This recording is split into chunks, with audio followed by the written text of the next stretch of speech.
everyone, welcome to episode 8 of Show Me How It's Done. I hope you had a great time with your families during the holidays, and it's not over yet. You still have New Year's and New Year's Day coming up, but I wanted to pop on and show you a fun little project today. Fair warning, my kiddos are home because they've got no school, of course, so hopefully we won't get interrupted, but if we do, I'll be right back. So what I wanted to do is, I've shown you this bundle before, but I've been having a lot of fun with it. It is the Dragonfly Garden bundle, and it's coming out in our January to June catalog here that starts on January 5th. So that is where this guy is from, and I'm going to show you one more way that you can use it and the paper that it coordinates with in this Dandy Garden suite. So, without further ado, let's get going. I'm going to move those for now. So if you'd like to follow along with me, you'll need a few pieces of paper. So for the front of our card, let's do that first. We're using Bumblebee for this one. However, I'm going to show you a few alternative projects where I've used other colors for the backgrounds too. So my choice was Bumblebee so that you can see the stamping on it. I have cut this at 4 1/4 by 11 inches, and there is a score mark down the middle right here at 5 1/2. Okay, so we're just going to fold that, put it aside, and we're going to cut our other two pieces for the front at the same time here. So one is a basic black layer and the other is Whisper White. So my basic black layer for the front is going to measure 3 3/4 by 5 inches. And my white layer for the front is going to measure 3 1/2 by 4 3/4. And I decided I wanted it patterned a bit, so I ran it through my Dainty Diamonds embossing folder, and that gave it a little bit of life. Okay, now while you're cutting, we might as well do all the pieces. So I really like when I have a card to be able to write on the inside of something. So to make this little layer, we're also going to keep our black and whites. So the basic black is 4 inches by 5 1/4.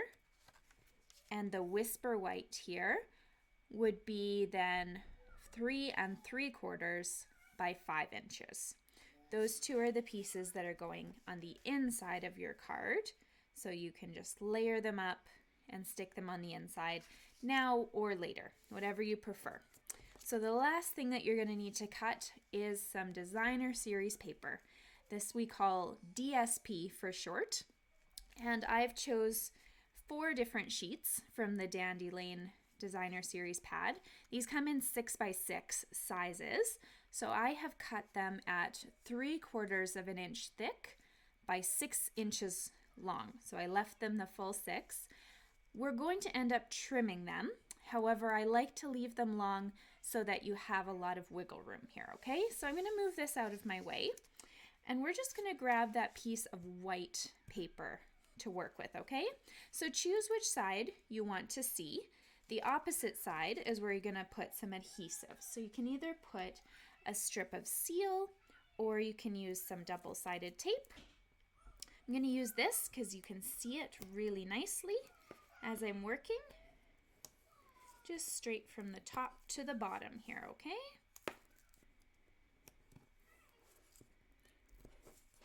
Right, like that on all 4 pieces. There we go. So this is a really, really simple card, and it's one that I love because you can just make a ton of them at once if you just kind of cut up a whack of stuff. So what I like about tape is you can turn this over. Hi Gail, thanks for watching.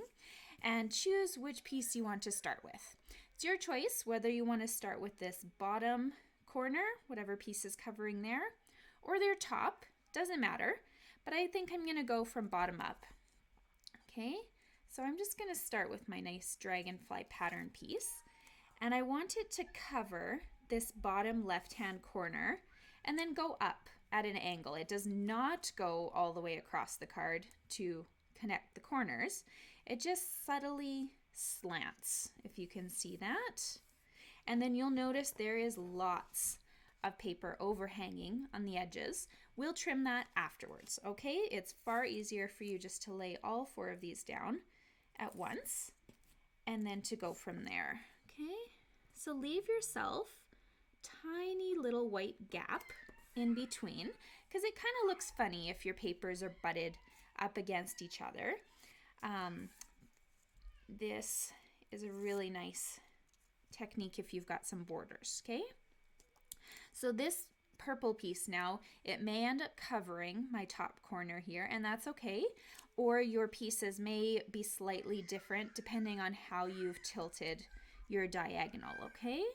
So it's totally up to you how you end up having this corner covered, but that's why we have 4 pieces. If this one didn't cover it, your next one would, okay? My kids are playing dinosaurs. I think one of them's getting eaten right now. They're not very happy. All right, so here we go. We've got nice diagonal that of course you're gonna want to trim. So grab some scissors that you don't care about, because of course we put adhesive all along the edges here. So you don't want your nice ribbon scissors, because of course you may get a little adhesive on them. So I like a nice thick scissor here because it can almost do this whole line. If I was just to line it up properly, it can almost go all the way down for me. Okay, so all the way around. You can bring in your trimmer if you want. Again, I don't love getting adhesive on my trimmer blades, but if you have maybe a little Goo Gone on a pom-pom or a Q-tip or something, you could wipe that off right away, and then you'd get the consistent line. But I really find I'm okay with scissors.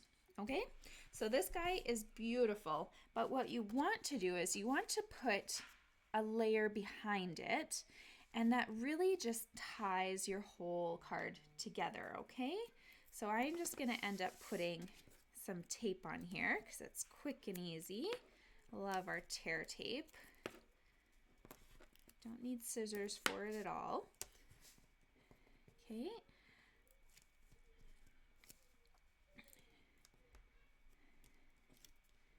And put that on our base. Okay, so this was a black base, which I know is a little hard for you to see on my workspace, but when I put it on top of the yellow, you'll be able to see the difference. So this looks beautiful as it is, but if you want to give a little bit more dimension to your project, you can do a little stamping on this background piece. So I have bumblebee paper. I'm going to grab the bumblebee ink, and I just took this flower stamp from this set here, this one right along the edge. And it doesn't have to be pretty because nobody's actually going to see what this is.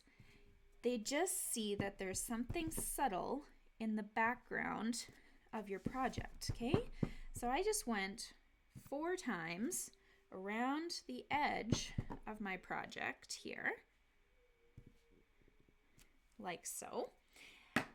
And you'll need that later. So you can see the difference between me, hopefully you can see the difference between me adding a nice background subtle look and it being plain.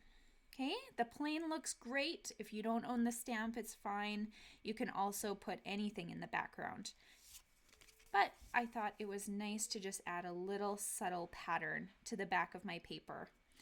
I'm going to pop this black piece up on dimensionals because we want that to have a little bit of separation from the background that you've just stamped.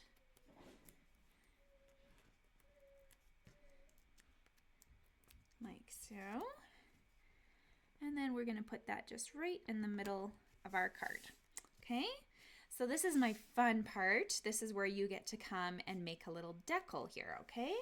So to make the start of my decal, I have used a piece of basic black, and this little label die, if you can see the details, it comes from our Tasteful Labels dies in the annual catalog.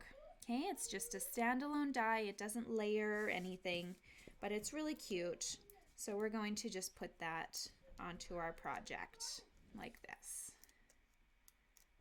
Okay, and I put mine in the bottom corner. Again, make one card and then play with this. Turn your card sideways, flip it around, put the sentiment up at the top. Totally up to you. And then, if you can see this guy, this is my smallest circle from the Stitched Shapes dies. Again, these are from the annual catalog, but it is the smallest stitched circle. So you want to make sure you're not putting adhesive all over the circle.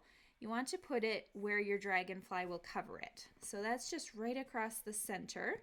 You can either do a couple glue dots or a strip of tape or some seal. Put that onto your project like this. And now to make our little dragonflies, I'm just going to grab yourself a scrap of white from a scrap box, of course, because we all have those. We're using the Memento black ink and the dragonfly, the solid body dragonfly, and the wings from the Dragonfly Garden set. So Memento, just tap, tap, tap, nicely in there. He is beautiful. And now to do the wings, you might get a little freaked out when you open up your set and realize there's only one set of wings. I will show you why. It's not meant to fully fit inside your wings perfectly, okay? So the one side will kind of pretty much fit, but it also has some dusting outside.